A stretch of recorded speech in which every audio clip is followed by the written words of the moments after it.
El primer ministro secuestrado de Agatha Christie, entregado en formato de audiolibro por Aventuras Audible. Ahora que la guerra y los problemas de la guerra son cosas del pasado, creo que puedo aventurarme con seguridad a revelar al mundo el papel que desempeñó mi amigo Poirot.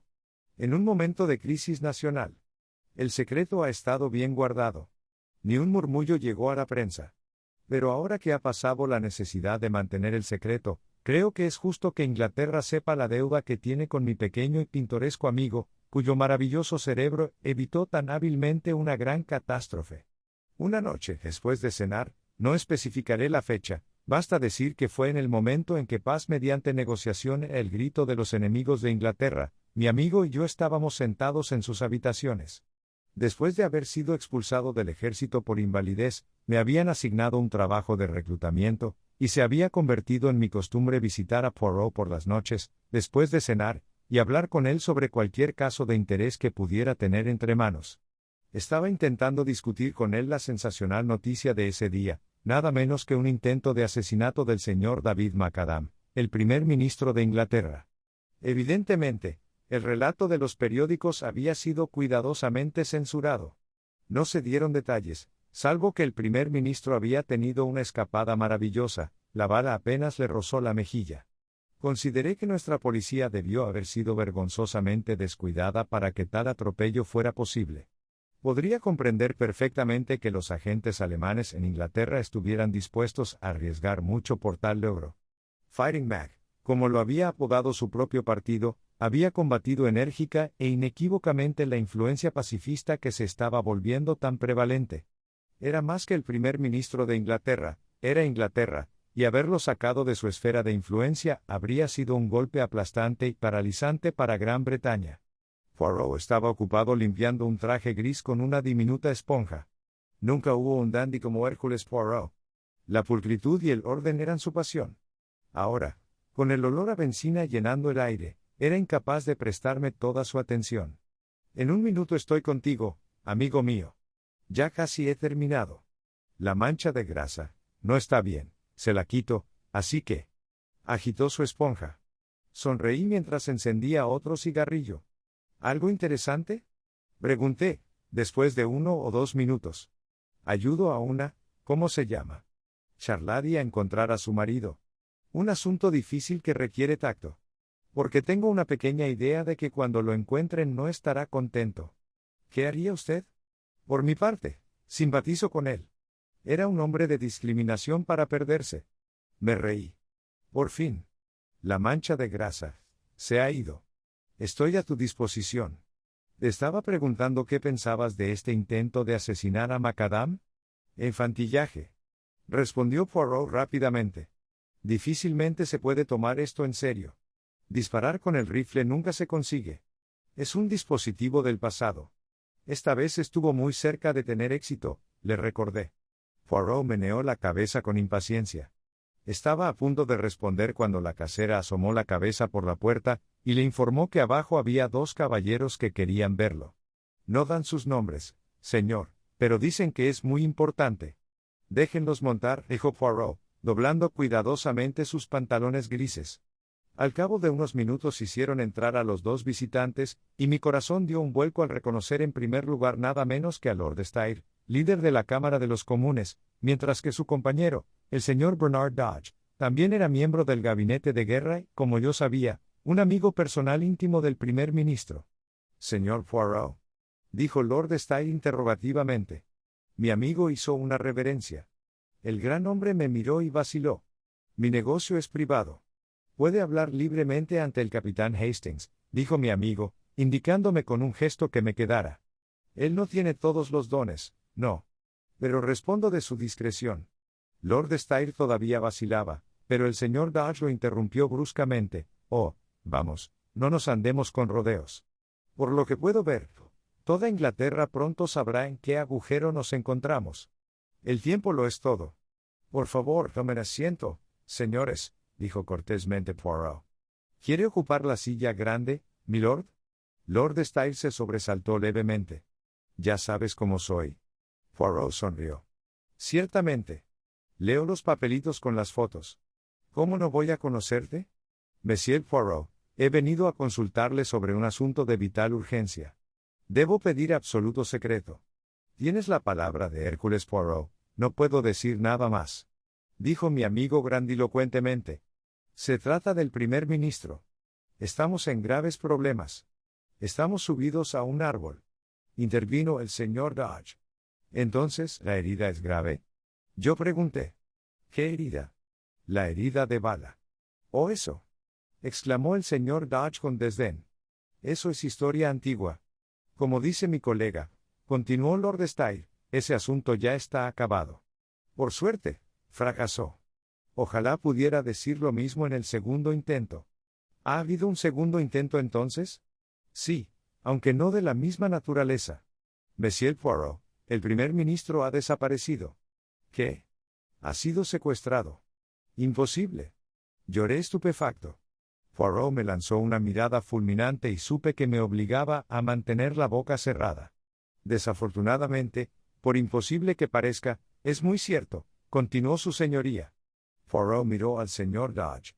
Acaba de decir, señor, que el tiempo lo es todo. ¿Qué quieres decir con eso? Los dos hombres intercambiaron una mirada y luego Lord Steyr dijo, ¿ha oído, señor Poirot, que se acerca la conferencia aliada? Mi amigo asintió. Por razones obvias, no se han dado detalles sobre cuándo y dónde tendrá lugar. Pero, aunque se ha mantenido fuera de los periódicos, la fecha es, por supuesto, ampliamente conocida en los círculos diplomáticos. La conferencia se celebrará mañana jueves por la tarde en Versalles. Ahora se percibe la terrible gravedad de la situación.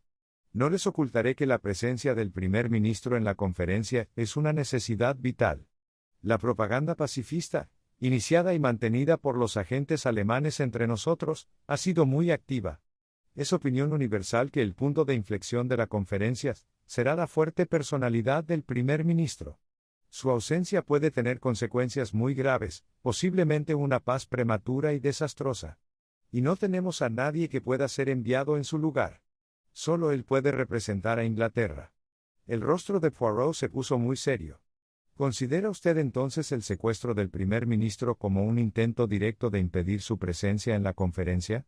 Ciertamente sí. En realidad, en ese momento estaba de camino a Francia. ¿Y se va a celebrar la conferencia? Mañana por la noche a las 9 en punto. Poirot sacó un enorme reloj del bolsillo. Ahora son las 9 menos cuarto. 24 horas, dijo el señor Dodge, pensativo. Y una cuarta parte, corrigió Poirot. No olvide la moneda, señor, puede resultarle útil. Ahora, para los detalles, el secuestro, ¿tuvo lugar en Inglaterra o en Francia? En Francia. El señor Macadam cruzó a Francia esta mañana. Iba a pasar la noche como huésped del comandante en jefe, y mañana partiría a París.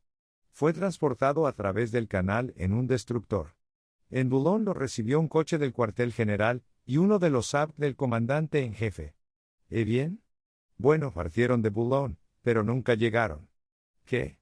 Monsieur Poirot, era un coche falso y un app falso. El coche real fue encontrado en una calle lateral, con el chofer y el app cuidadosamente amordazados y atados. ¿Y el auto falso? Aún está prófugo. Poirot hizo un gesto de impaciencia. Increíble. ¿Seguramente no podrá pasar desapercibido por mucho tiempo? Eso pensamos. Parecía simplemente una cuestión de buscar a fondo. Esa parte de Francia está bajo la ley militar. Estábamos convencidos de que el coche no podía pasar desapercibido durante mucho tiempo. La policía francesa, nuestros propios hombres de Scotland Yard y el ejército están poniendo a prueba todos los nervios. Es, como usted dice, increíble, pero no se ha descubierto nada. En ese momento sonó un golpe en la puerta, y entró un joven oficial con un sobre fuertemente cerrado que le entregó a Lord Steyr. Acabo de llegar de Francia, señor. Lo traje aquí, como me indicaste.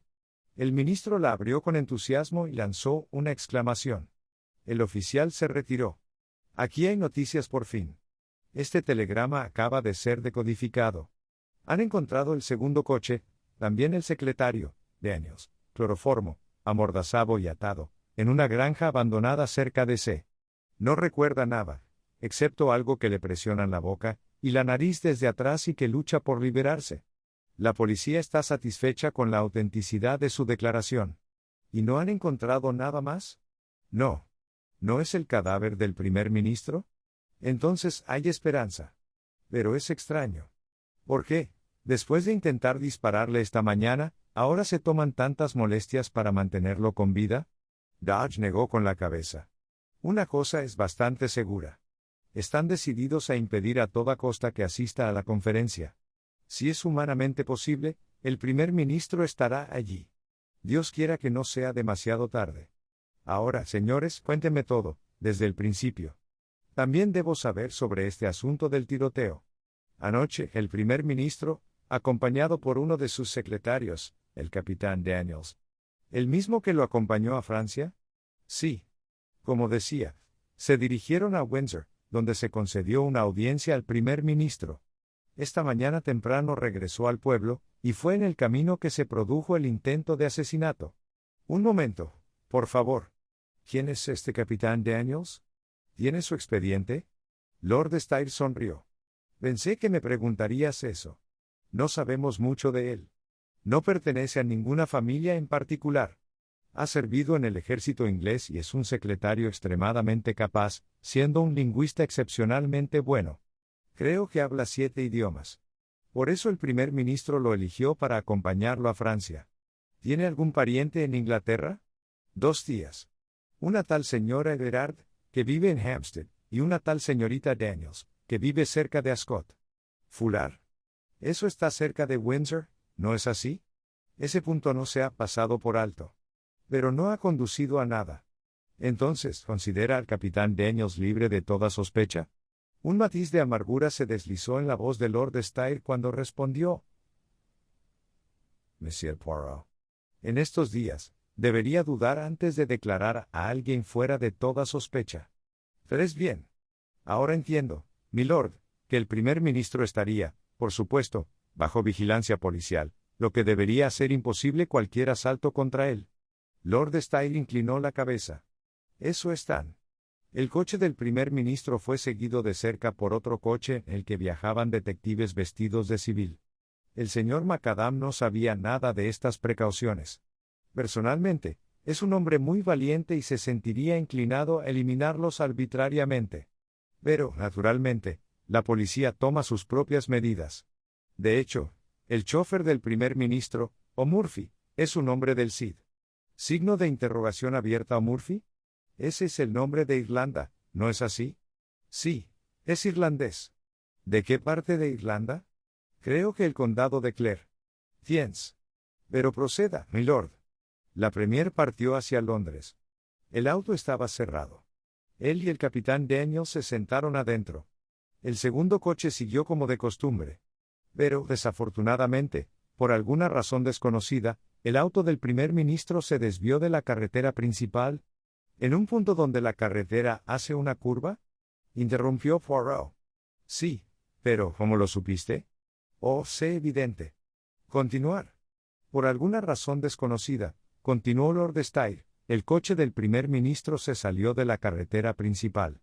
El coche policial, ajeno al desvío, siguió por la carretera principal. A poca distancia del carril poco frecuentado, el coche del primer ministro fue repentinamente detenido por una banda de hombres enmascarados. El chofer. Ese valiente O'Murphy. Murmuró Poirot, pensativo. El chofer, momentáneamente desconcertado, frenó bruscamente. El primer ministro asomó la cabeza por la ventanilla. Al instante sonó un disparo, luego otro. El primero le rozó la mejilla, el segundo, afortunadamente, se fue desviado. El chofer, al darse cuenta del peligro, instantáneamente siguió adelante, dispersando al grupo de hombres. Casi escapé, eyaculé, con un escalofrío. Señor. Macadam se negó a armar ningún escándalo por la leve herida que había recibido. Declaró que era solo un rasguño. Se detuvo en un hospital rural local, donde lo vistieron y vendaron. Por supuesto, no reveló su identidad. Luego condujo, según lo previsto, directamente a Charing Cross, donde lo esperaba un tren especial para Dover y, después de que el capitán Daniels dio un breve relato de lo sucedido a la ansiosa policía, partió debidamente hacia Francia. En Dover, subió a bordo del destructor que lo esperaba. En Boulogne, como usted sabe, le esperaba el coche falso, con la bandera británica y correcto en todos los detalles. ¿Eso es todo lo que tienes que decirme? Sí. ¿No hay ninguna otra circunstancia que haya omitido, milord? Bueno, hay una cosa bastante peculiar. ¿Sí?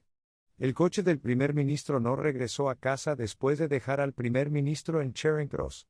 La policía estaba ansiosa por entrevistar a O'Murphy, por lo que se inició una búsqueda de inmediato. El coche fue descubierto delante de cierto pequeño y desagradable restaurante del Soho, muy conocido por ser un lugar de reunión de agentes alemanes.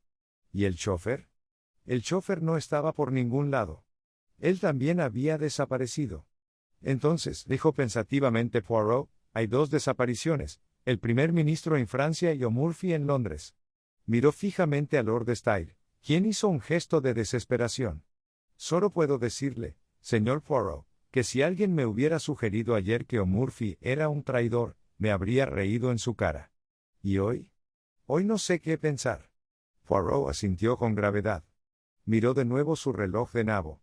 Entiendo que tengo carta blanca, señores, en todos los sentidos, quiero decir. Debo poder ir a donde yo elija y como yo elija. Perfectamente. Dentro de una hora sale un tren especial hacia Dover, con otro contingente de Scotland Yard. Estarás acompañado por un oficial militar y un agente del CID, que estarán a tu disposición en todos los sentidos. ¿Es eso satisfactorio? Bastante. Una pregunta más antes de irse, señores. ¿Qué te hizo venir a mí? Soy desconocido, oscuro, en este gran Londres tuyo. Lo buscamos por recomendación expresa y deseo de un gran hombre de su propio país. Signo de interrogación abierta. Comentario. ¿Mi viejo amigo el prefecto? Lord Steyre negó con la cabeza. Uno más alto que el prefecto. Uno cuya palabra alguna vez fue ley en Bélgica y volverá a serlo. Que Inglaterra ha jurado. La mano de Poirot se alzó rápidamente en un dramático saludo. Amen a eso. Ah, pero mi maestro no olvida. Señores, yo, Hércules Poirot, os serviré fielmente. El cielo solo envía que será a tiempo. Pero esto es oscuro, oscuro. No puedo ver. Bueno, Poirot, grité con impaciencia, mientras la puerta se cerraba detrás de los ministros, ¿qué piensas? Mi amigo estaba ocupado haciendo una maleta diminuta, con movimientos rápidos y hábiles. Sacudió la cabeza pensativamente. No sé qué pensar. Mi cerebro me abandona. ¿Por qué, como dijiste, secuestrarlo, cuando un golpe en la cabeza también sería suficiente? Estoy usado. Perdóneme, amigo Amy, pero no dije eso del todo. Sin duda, es mucho más asunto de ellos secuestrarlo. ¿Pero por qué? Porque la incertidumbre genera pánico. Esa es una razón. Si el primer ministro muriera, sería una calamidad terrible, pero habría que afrontar la situación. Pero ahora tienes parálisis. ¿Reaparecerá o no el primer ministro? ¿Está vivo o muerto? Nadie lo sabe, y hasta que no lo sepan no se puede hacer nada definitivo. Y, como os digo, la incertidumbre genera pánico, que es a lo que se juegan los boches. Por otra parte, si los secuestradores lo retienen en secreto en algún lugar, tienen la ventaja de poder llegar a un acuerdo con ambas partes. El gobierno alemán no es un pagador liberal, por regla general, pero no hay duda de que se le puede obligar a devolver remesas sustanciales en un caso como este. En tercer lugar, no corren ningún riesgo de sufrir la cuerda del verdugo. Oh, decididamente, el secuestro es asunto suyo. Entonces, es así, ¿por qué deberían intentar dispararle primero? Poirot hizo un gesto de ira. Ah, eso es justo lo que no entiendo. Es inexplicable, estúpido. Tienen todos los arreglos hechos, y muy buenos arreglos también. Para el secuestro y, sin embargo, ponen en peligro todo el asunto con un ataque melodramático, digno de un cine, e igualmente irreal. Es casi imposible creer en él, con su banda de hombres enmascarados, a menos de 20 millas de Londres. Tal vez fueron dos intentos bastante separados que sucedieron independientemente uno del otro, sugerí. Ah, no, eso sería demasiada coincidencia. Entonces, ¿quién es el traidor? De todos modos, debe haber habido un traidor en el primer asunto. ¿Pero quién era? ¿Daniels o O'Murphy?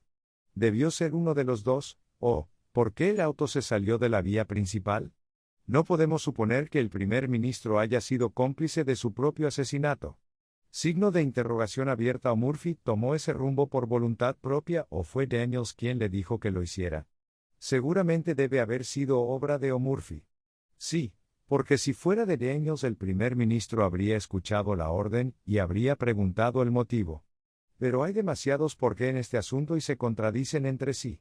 Si O'Murphy es un hombre honesto, ¿por qué abandonó la carretera principal? Pero si era un hombre deshonesto, ¿por qué puso en marcha de nuevo el coche cuando solo se habían disparado 2 tiros, salvando así, con toda probabilidad, la vida del primer ministro?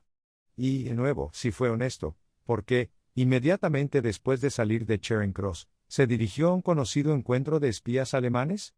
Se ve mal, dije. Veamos el caso con método. ¿Qué tenemos a favor y en contra de estos dos hombres? Tomemos como ejemplo a O'Murphy primero. En contra, que su conducta al salir de la vía principal fue sospechosa, que es un irlandés del condado de Clare, que ha desaparecido de forma muy sugerente. A favor, que su prontitud al arrancar el coche salvó la vida del Premier, que es un hombre de Scotland Yard y, obviamente, por el puesto que se le ha asignado, un detective de confianza. Ahora para Daniels.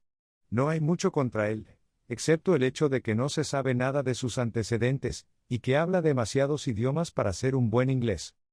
Perdóneme, amigo Amy, pero, como lingüistas, sois deplorables. Ahora, para él tenemos el hecho de que fue encontrado amordazado, atado y cloroformo, lo que no parece que tuviera nada que ver con el asunto. Podría haberse amordazado y atado para desviar sospechas. Poirot meneó la cabeza. La policía francesa no cometería ningún error de ese tipo. Además, una vez que hubiera logrado su objetivo, y el primer ministro fuera secuestrado sano y salvo, no tendría mucho sentido que se quedara atrás. Sus cómplices podrían haberlo amordazado y cloroformo, por supuesto, pero no logro ver qué objetivo esperaban lograr con ello. Puede serles de poca utilidad ahora, porque, hasta que se aclaren las circunstancias que afectan al primer ministro, seguramente lo vigilarán de cerca. Quizás esperaba que la policía siguiera una pista falsa. Entonces, ¿por qué no lo hizo? Simplemente dice que le presionaron algo sobre la nariz y la boca y que no recuerda nada más. Allí no hay ningún olor falso. Suena sorprendentemente parecido a la verdad. Bueno, dije, mirando el reloj, supongo que será mejor que partamos hacia la estación. Quizás encuentres más pistas en Francia. Posiblemente, amigo Amy, pero lo dudo. Todavía me resulta increíble que el primer ministro no haya sido descubierto en esa zona limitada, donde la dificultad para ocultarlo debe ser tremenda. Si los militares y la policía de 2 países no lo han encontrado, ¿cómo lo haré yo? En Charing Cross nos recibió el señor Dodge. Este es el detective Barnes de Scotland Yard, y el mayor Norman. Estarán totalmente a su disposición. Buena suerte para ti. Es un mal negocio, pero no he perdido la esperanza. Debe estar fuera ahora. Y el ministro se alejó rápidamente. Charlamos de manera inconexa con el mayor Norman.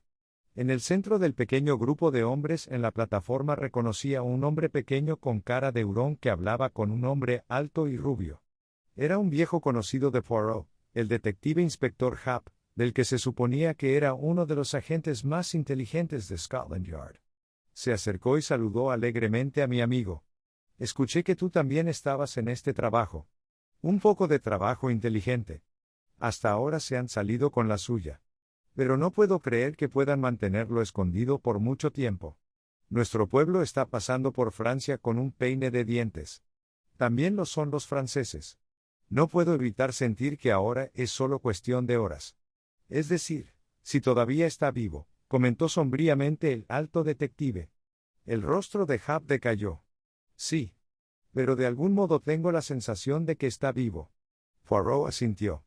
Sí, está vivo. ¿Pero podremos encontrarlo a tiempo? Yo, como tú, no creía que pudiera permanecer escondido tanto tiempo. Sonó el silbato y todos subimos en tropel al vagón Pullman.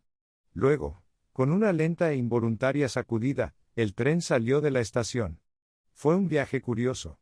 Los hombres de Scotland Yard se apiñaron. Había mapas del norte de Francia desplegados, y dedos índices ansiosos trazaban las líneas de carreteras y pueblos. Cada hombre tenía su propia teoría favorita. Poirot no mostró nada de su locuacidad habitual, sino que se quedó sentado mirando delante de él, con una expresión en su rostro que me recordó a la de un niño desconcertado. Hablé con Norman, a quien encontré bastante divertido. Al llegar a esta conclusión, el comportamiento de Dover Poirot me produjo una intensa diversión. El hombrecillo, mientras subía a bordo del barco, se agarró desesperadamente a mi brazo. El viento soplaba con fuerza. Signo de exclamación abierta, mon Dios. Murmuró. Este es terrible. Den valor, Poirot, grité. Tú tendrás éxito. Lo encontrarás. Estoy seguro de eso. Ah, amigo Amy, confundes mi emoción. Es este mar malvado el que me preocupa. El mal de Mer, es un sufrimiento horrible. Oh. Dije, bastante desconcertado. Se sintió el primer latido de los motores y Poirot gimió y cerró los ojos. ¿El mayor Norman tiene un mapa del norte de Francia si desea estudiarlo? Poirot meneó la cabeza con impaciencia. Pero no. Déjame, amigo mío. Ya ves, para pensar, el estómago y el cerebro deben estar en armonía. Lavergier tiene un método excelente para evitar el mal de mar. Inhalas y exhalas lentamente, girando la cabeza de izquierda a derecha y contando 6 entre cada respiración. Lo dejé con sus esfuerzos gimnásticos y subí a cubierta. Cuando llegamos lentamente al puerto de Boulogne, apareció Poirot, pulcro y sonriente, y me anunció en un susurro que el sistema de Lavergier había tenido un éxito maravilla. El dedo índice de Hap seguía trazando rutas imaginarias en su mapa. Disparates. El coche partía de Boulogne y aquí se desviaron. Ahora, mi idea es que trasladaron al primer ministro a otro auto. ¿Ver? Bueno, dijo el detective alto, me dirigiré a los puertos marítimos. 10 contra 1 lo han metido clandestinamente a bordo de un barco. Hap negó con la cabeza. Muy obvio. Inmediatamente se dio la orden de cerrar todos los puertos. Apenas amanecía cuando aterrizamos. El mayor Norman tocó a Poirot en el brazo. ¿Hay un coche militar aquí esperándolo, señor? Gracias, señor. Pero por el momento no me propongo abandonar Boulogne. ¿Qué? No.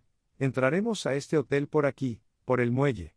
Adecuó la acción a la palabra, exigió y se le concedió una habitación privada. Los tres lo seguimos, desconcertados y sin comprender. Nos lanzó una rápida mirada. ¿No es cierto que el buen detective deba actuar, eh? Percibo tu pensamiento. Debe estar lleno de energía. Debe correr de un lado a otro. Debe postrarse sobre el camino polvoriento, y buscar las marcas de los neumáticos a través de un pequeño cristal. Debe recoger la colilla, la cerilla caída. Esa es tu idea, ¿no? Sus ojos nos desafiaron. Pero yo, Hércules Poirot, os digo que no es así. Signo de exclamación abierta. Las verdaderas pistas están dentro, aquí. Se tocó la frente. Nos vemos. No necesitaba haber salido de Londres. Me habría bastado con sentarme tranquilamente en mis habitaciones. Lo único que importa son las pequeñas células grises que hay en su interior. En secreto y en silencio hacen su parte, hasta que de repente pido un mapa, pongo el dedo en un lugar y digo, el primer ministro está ahí. Y es así. Con método y lógica se puede lograr cualquier cosa. Esta frenética carrera hacia Francia fue un error, es un juego de niños al escondite. Pero ahora, aunque quizás sea demasiado tarde, me pondré a trabajar de la manera correcta, desde dentro. Silencio, amigos míos, os lo ruego. Y durante 5 largas horas el hombrecito permaneció inmóvil, parpadeando como un gato, sus ojos verdes parpadeando y volviéndose cada vez más verdes. El hombre de Scotland Yard era evidentemente desdeñoso, el mayor Norman estaba aburrido e impaciente, y yo mismo encontré que el tiempo pasaba con una lentitud fastidiosa. Finalmente me levanté y caminé tan silenciosamente como pude hacia la ventana. El asunto se estaba convirtiendo en una farsa. Estaba secretamente preocupada por mi amigo. Si fracasara, hubiera preferido que fracasara de una manera menos ridícula. Por la ventana observé distraídamente el barco que zarpaba diariamente, escupiendo columnas de humo, mientras yacía junto al muelle. De repente me despertó la voz de Poirot cerca de mi codo. «Ves, amigos, comencemos». Giré. Una transformación extraordinaria se había producido en mi amigo. Sus ojos parpadeaban de emoción, su pecho estaba hinchado al máximo. He sido un imbécil, amigos míos. Pero por fin veo la luz del día. El mayor Norman se dirigió apresuradamente hacia la puerta. «Pediré el auto». No hay necesidad. No lo usaré. Gracias al cielo el viento ha amainado. ¿Quiere decir que va a caminar, señor? No, mi joven amigo. No soy ningún San Pedro. Prefiero cruzar el mar en barco. ¿Para cruzar el mar? Sí. Para trabajar con método hay que empezar desde el principio. Y el comienzo de este asunto fue en Inglaterra. Por tanto, volvemos a Inglaterra. A las 3 en punto nos encontramos de nuevo en la plataforma de Charing Cross. A todas nuestras protestas, Poirot hizo oídos sordos y reiteró una y otra vez que empezar por el principio no era una pérdida de tiempo, sino el único camino. Durante el camino había hablado en voz baja con Norman, quien le había enviado un fajo de telegramas desde Dover. Gracias a los pases especiales que tenía Norman, llegamos a todas partes en un tiempo récord. En Londres nos esperaba un gran coche de policía, con algunos hombres vestidos de civil, uno de los cuales entregó una hoja de papel mecanografiada a mi amigo. Él respondió a mi mirada inquisitiva. Una lista de los hospitales rurales dentro de un radio determinado al oeste de Londres. Le telegrafié desde Dover. Fuimos arrastrados rápidamente por las calles de Londres. Estábamos en Bath Road. Seguimos pasando por Hammersmith, Chiswick y Brentford. Empecé a ver nuestro objetivo. A través de Windsor y hasta Ascot. Mi corazón dio un salto. Ascot era donde vivía una tía de Daniels. Entonces íbamos tras él, no contra O'Murphy. Nos detuvimos oportunamente en la puerta de una elegante villa. Poirot saltó del vehículo y tocó el timbre. Vi un ceño de perplejidad atenuando el resplandor de su rostro. Evidentemente no estaba satisfecho. La campana fue respondida. Lo condujeron al interior. Al cabo de unos momentos reapareció, y subió al coche con un movimiento breve y brusco de cabeza.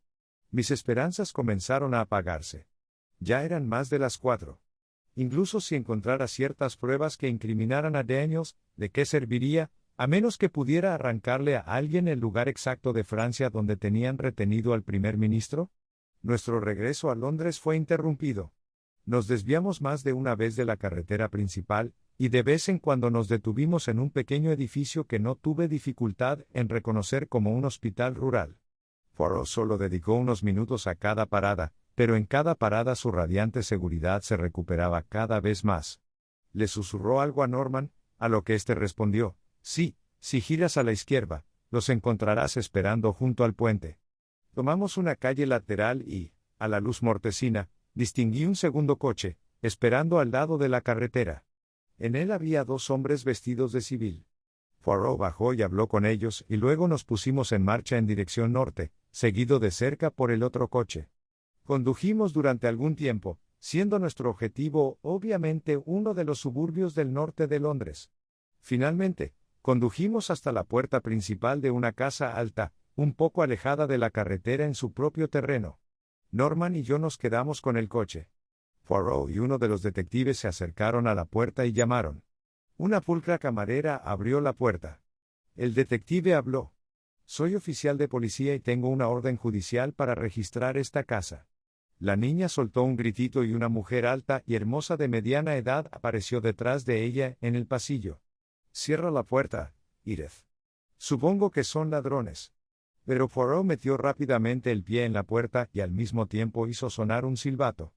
Al instante, los otros detectives corrieron y entraron en la casa, cerrando la puerta detrás de ellos.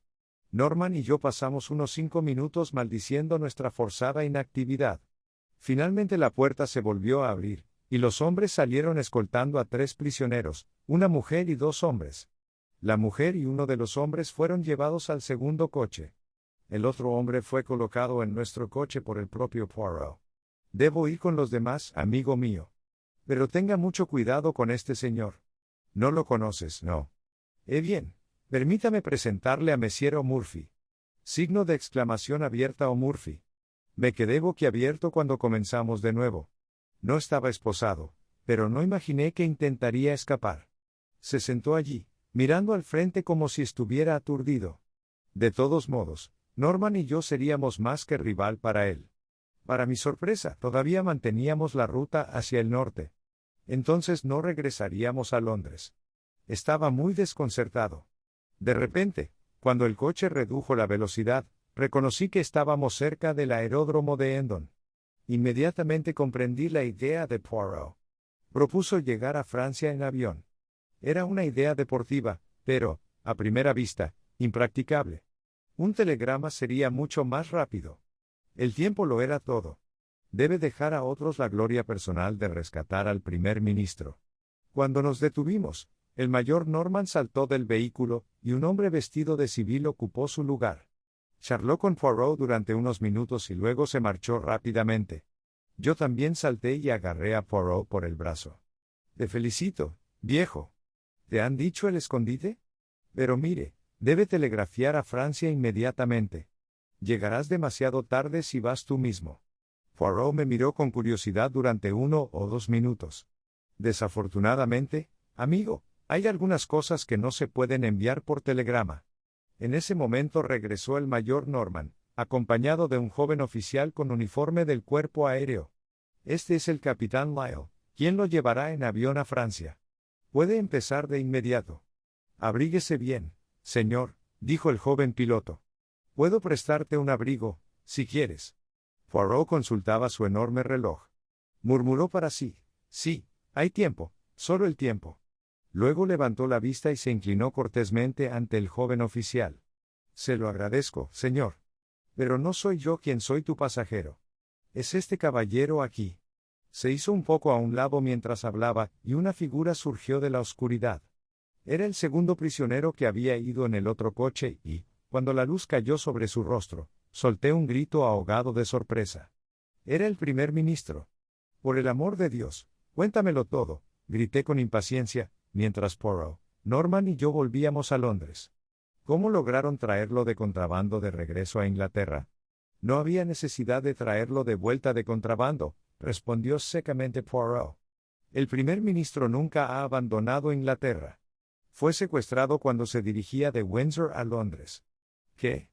Lo dejaré todo claro. El primer ministro estaba en su coche, con su secretaria a su lado. De repente le golpean la cara con una gasa de cloroformo, ¿pero quién? Por el inteligente lingüista capitán Daniels. Tan pronto como el primer ministro queda inconsciente, Daniels toma el tubo parlante y le indica a O'Murphy que gire a la derecha, lo que hace el chofer, bastante desprevenido. A unos metros de esa carretera poco frecuentada, se encuentra un coche grande, aparentemente averiado. Su conductor le hace una señal a O'Murphy para que se detenga. O'Murphy reduce la velocidad. El extraño se acerca. Daniels se asoma a la ventana y, probablemente con la ayuda de un anestésico instantáneo, como el cloruro de etilo, se repite el truco del cloroformo. En unos segundos, los dos hombres indefensos son sacados a rastras y trasladados al otro coche, y un par de sustitutos ocupan su lugar. Imposible. Signo de exclamación abierta Pas du tout. ¿No has visto actuaciones de music hall que imitan a celebridades con maravillosa precisión? Nada es más fácil que personificar un personaje público. Es mucho más fácil estudiar al primer ministro de Inglaterra que al señor John Smith de Clapham, digamos.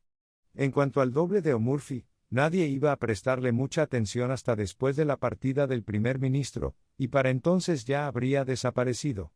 Conduce directamente desde Charing Cross hasta el lugar de reunión de sus amigos. Entra como O'Murphy, emerge como alguien bastante diferente. O'Murphy ha desaparecido, dejando tras de sí un rastro convenientemente sospechoso. Pero el hombre que personificó al primer ministro fue visto por todos. No fue visto por nadie que lo conociera privada o íntimamente. Y Daniels lo protegió del contacto con nadie tanto como fuera posible. Además tenía la cara vendada y cualquier cosa inusual en su actitud se atribuiría al hecho de que estaba sufriendo un shock como resultado del atentado contra su vida. El señor Macadam tiene la garganta débil, y siempre ahorra la voz tanto como sea posible antes de cualquier gran discurso. El engaño fue perfectamente fácil de mantener hasta Francia. Allí sería impracticable e imposible, por lo que el primer ministro desaparece. La policía de este país cruza apresuradamente el Canal de la Mancha, y nadie se molesta en entrar en los detalles del primer ataque. Para mantener la ilusión de que el secuestro tuvo lugar en Francia, a Daniels lo amordazan y lo cloroforman de manera convincente. ¿Y el hombre que ha desempeñado el papel de primer ministro? Se deshace de su disfraz. Él y el falso chofer pueden ser arrestados como personajes sospechosos, pero a nadie se le ocurrirá sospechar su verdadero papel en el drama, y eventualmente serán liberados por falta de pruebas. ¿Y el verdadero primer ministro? Él y Murphy fueron conducidos directamente a la casa de la señora Everard, en Hampstead, la llamada tía de Daniels. En realidad, ella es Frau Bertha Evental y la policía la busca desde hace algún tiempo. Es un pequeño regalo valioso que les he hecho, por no hablar de Daniels. Era un plan inteligente, pero no contó con la astucia de Hércules Poirot. Creo que a mi amigo bien se le podría disculpar su momento de vanidad. ¿Cuándo empezaste a sospechar por primera vez la verdad del asunto? Cuando comencé a trabajar de la manera correcta, desde adentro. No pude encajar ese asunto del tiroteo, pero cuando vi que el resultado neto fue que el primer ministro fue a Francia con la cara vendada, signo de exclamación abierta, comencé a comprender. Y cuando visité todos los hospitales rurales entre Windsor y Londres y descubrí que nadie que respondiera a mi descripción tenía la cara vendada y vestida esa mañana, estaba seguro. Después de eso, fue un juego de niños para una mente como la mía. A la mañana siguiente, Poirot me mostró un telegrama que acababa de recibir. No tenía lugar de origen y no estaba firmado. Decía, a tiempo. Más tarde ese mismo día, los periódicos vespertinos publicaron un informe de la conferencia aliada. Destacaron especialmente la magnífica ovación dispensada al señor David Macadam, cuyo inspirador discurso había producido una impresión profunda y duradera. El fin. Gracias por escuchar un audiolibro de Aventuras Audible. Asegúrate de encontrar audiolibros más entretenidos en el canal.